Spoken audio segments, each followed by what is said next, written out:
বিয়ের পর প্রতিটা মেয়ে মানুষ এই একটা ভুল কাজ কিন্তু করবেই করবে। আর তোমরাও যাতে বিয়ের আগে পরে এইরকম ভুল না করো সেই জন্য কিন্তু আজকে তোমাদের সাথে ভিডিওটা শেয়ার করছি। হ্যালো, আসসালামু আলাইকুম everyone, this is Lamis and welcome to Lamis and শোভলস। কিছুদিন আগে আমি যেহেতু সিলেটের ট্রিপ থেকে এসেছি, ঢাকায় আসার পরে মনে হলো কি আমার চুলের আর স্কিনের একটু যত্ন নেওয়া প্রয়োজন। সেজন্যই কিন্তু আমি ধানমন্ডির বিউটি রুম বাই আফরিনে চলে আসলাম। পার্লারে যাওয়ার পর অনেক সুন্দর করে আমাকে ওয়েলকাম করা হয়েছে। আর এই পার্লারটা কিন্তু ধানমন্ডির 7 হাউস নাম্বার 68। আচ্ছা, পার্লারে যেহেতু চলে এসেছি, সার্ভিস নেওয়ার আগে চলো তোমাদেরকে পুরো পার্লারটা ঘুরিয়ে দেখাই। আমি জানি পার্লারে ইউজ করা প্রোডাক্ট গুলো নিয়ে কিন্তু অনেক আপুরাই টেনশনে থাকে যে সেগুলো অথেন্টিক হয় নাকি ফেক হয়, কিন্তু এখানে আসলে তোমাদের কিন্তু টেনশন করার কোনো রিজন নাই, কারণ সবগুলা প্রোডাক্ট কিন্তু তোমাদের সামনেই শো করা থাকবে। ধানমন্ডির মধ্যে এত বড় আর সুন্দর পার্লার কিন্তু আমি দ্বিতীয়টা দেখি নাই। আর এত বড় দেখেই কিন্তু সব সার্ভিসের জন্য আলাদা আলাদা করে রুম রয়েছে, এই যেমন pedicure manicure section, hair cutting section, bridal makeover room, facial room, মানে আমি কয়টা বলবো। আচ্ছা, আমি যাওয়ার পরে কিন্তু বেশ কিছুক্ষণ ওয়েট করেছি, কারণ পুরো পার্লারে অনেক বেশি ক্লায়েন্ট ছিল। আমার সিরিয়াল আসতে একটু লেট হচ্ছিল, বিউটিশিয়ান আপুরাও অনেক বেশি বিজি ছিল। তো আমি চিন্তা করলাম বসে না থেকে এই ফাঁকে তোমাদেরকে পুরো পার্লারটা একটু দেখিয়ে ফেলি। এবার তোমাদের সাথে পরিচয় করিয়ে দিব বিউটি রুম বাই আফরিন পার্লারের ওনার আফরিন আপুর সাথে। আপু মাশাআল্লাহ এত সুন্দর যে আপুর পার্লার তো সুন্দর হবেই। এদিকে আপু আমাকে বলছিল শীতকাল উপলক্ষে অনেকগুলো উইন্টার প্যাকেজেস তোমাদের জন্য আছে, যেগুলো স্টুডেন্ট থেকে শুরু করে সবার জন্য কিন্তু অ্যাফোর্ডেবল হবে। এখানে আমার স্কিন টাইপ বুঝে নাসির ভাইয়া কিন্তু আমার জন্য ট্রিটমেন্ট সাজেস্ট করছিল। আর তোমাদের জন্য আমি ছোট্ট করে প্যাকেজগুলো শেয়ার করে দেই। মাত্র 3000 টাকা থেকে কিন্তু এই প্রিমিয়াম সার্ভিসগুলোর প্যাকেজ শুরু হচ্ছে। এছাড়াও কিন্তু বিভিন্ন aesthetic treatment, lip filler, body whitening, slimming সব কিছুর উপরে কিন্তু স্পেশাল ডিসকাউন্ট থাকছে। আর তোমরা যদি আমার কথা বলো তাহলেও কিন্তু ডিসকাউন্ট পাবে, মানে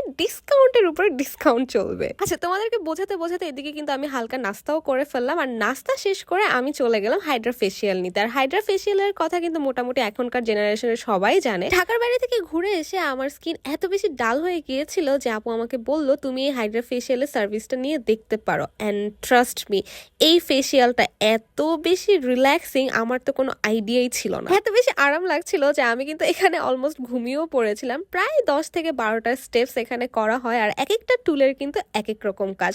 তোমরা কিন্তু হাতে অবশ্যই একটু সময় নিয়ে আসবে হাইড্রা ফেসিয়াল করতে হলে, কারণ প্রায় 40 মিনিট থেকে 1 ঘন্টার মতো সময় লাগে। আমার মনে হয় বিয়ের পরে আমরা মেয়েরা যেই ভুলটা সব থেকে বেশি করে থাকি সেটা হচ্ছে নিজেদের যত্ন নিতেই ভুলে যাই। স্বামীর টেক কেয়ার করা, বাচ্চাদের দেখাশোনা করা, সংসারের কাজ করা, এইসব করতে করতে না নিজেদের ব্যাপারটাই কেন জানি ভুলে যাই। তবে একটা ব্যাপার কিন্তু মেয়েদের ভুললে একদম চলবে না, সেটা হচ্ছে নিজেকে শারীরিক মানসিক ভাবে সুস্থ সুন্দর রাখতে হলে কিন্তু শারীরিক পরিচর্যা করাটাও অনেক বেশি দরকার। আর বউকে সুন্দর দেখলে আমাদের হাজবেন্ডরা যেমন খুশি হবে, সেই সাথে সব ক্ষেত্রে কিন্তু আমাদের কনফিডেন্স লেভেলও অনেকখানি বেড়ে যাবে। প্রতি মাসে অন্তত একবার করে হলো আমরা কিন্তু নিজেদের স্কিন কেয়ার, হেয়ার কেয়ার, হাত পায়ের যত্ন একটু নিতেই পারি, তাই না বলো? আমার কথাগুলো কিন্তু শুধুমাত্র বিবাহিত না, অবিবাহিত মেয়েদের ক্ষেত্রেও কিন্তু একইভাবে প্রযোজ্য, কারণ তারাও অনেক বেশি স্ট্রেসের মধ্যে দিয়ে যায়। স্কুল, কলেজ, ভার্সিটির প্রেশার থাকে। আর নিজের টেক কেয়ার করার ক্ষেত্রে কিন্তু সব বয়সী মানুষকেই সচেতন হতে হবে। এসব বিষয়ে আফরিন আপুর সাথে গল্প করতে করতে আমি আমার সব থেকে ফেভারিট একটা সার্ভিস নিতে চলে আসি, আর সেটা হচ্ছে হেয়ার অয়েল মাসাজ করা। কেউ যখন নরম তুলতুলে এত সুন্দর প্রফেশনাল হাত দিয়ে মাসাজ দিতে থাকে, আমার কিন্তু একদম ঘুম ঘুম ভাব চলে আসে। আমি আপুকে বলছিলাম আপু আপনার আর মাসাজ দেওয়া লাগবে না, না হলে আমি আজকে এখানেই ঘুমিয়ে পড়বো। আর একটা কথা শেয়ার না করলেই না, সেটা হচ্ছে ধানমন্ডিতে এত কম প্রাইসে এত প্রিমিয়াম সার্ভিস কিন্তু তোমরা আর কোনো পার্লারে পাবা না।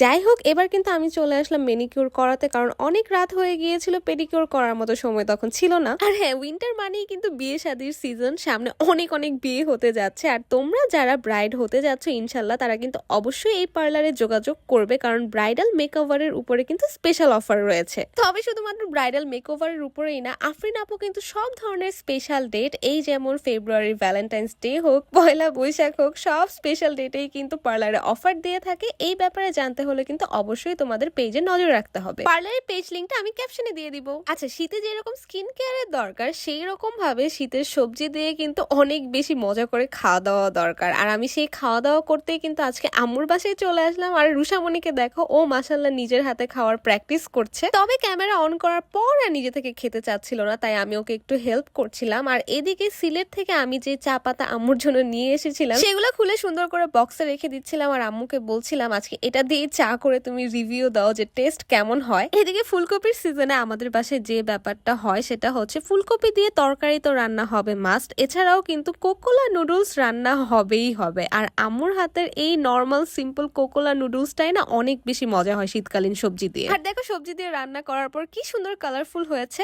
নুডলস রান্না করার পর কিন্তু এদিকে আমি পাশে চাও বসিয়ে দিলাম। আর আজকে আমি অনেক বেশি এক্সাইটেড ছিলাম কারণ আমি নতুন চা পাতা দিয়ে আজকে চা করতে যাচ্ছি। চা নাস্তা সবকিছু বানিয়ে কিন্তু নানুর কাছে চলে আসলাম খাবার নিয়ে। আর নানুকে বললাম আজকে কিন্তু তোমার নাতনি রান্না করেছে, সো তুমি রিভিউ দাও যে কেমন হয়েছে। আর নানু তো নানুই হয়, অবশ্যই ভালো রিভিউ দিয়েছে। আজকের মতো ব্লগ এই পর্যন্তই, কেমন লেগেছে অবশ্যই জানাবে। Thanks for watching, tata bye bye, Allah Hafiz.